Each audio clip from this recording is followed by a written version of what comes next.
এই দেশে ক্ষমতা আর টাকা আছে যার, আইন না না না না না, আইনের কোনো বালাই নাই তার।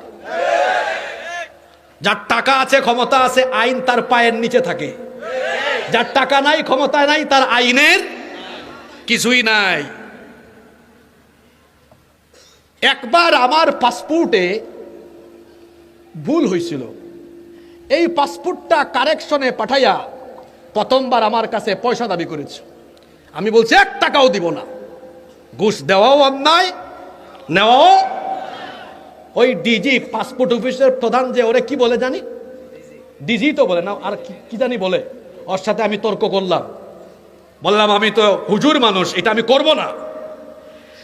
পরবর্তীতে এটা ঠিক হয়ে আসছে, লম্বা একটা সময় লাগছে। আপনাদের অনেকের আইডি কার্ডের সমস্যা হয় না? কয় চক্কর যাওয়া লাগে? জোরে বলেন। হ্যাঁ, আমার বাবা ফায়ার হয়ে গেছেন, দেখছেন? তার মানে উনি কষ্ট পাইছে। বসেন, শোনেন, কয় চক্কর যাওয়া লাগে? আর মামু জোরে বলেন। আর ক্ষেত্র বিশেষে দেখা যায় কয়েক ঘন্টায় হয়ে যায়। আপনাদের দেশের আইন কি সমান? জোরে বলেন, আইন কি সমান? তাহলে যারা বলে আইন সবার জন্য সমান, এটা একটা মারাত্মক প্রতারণা।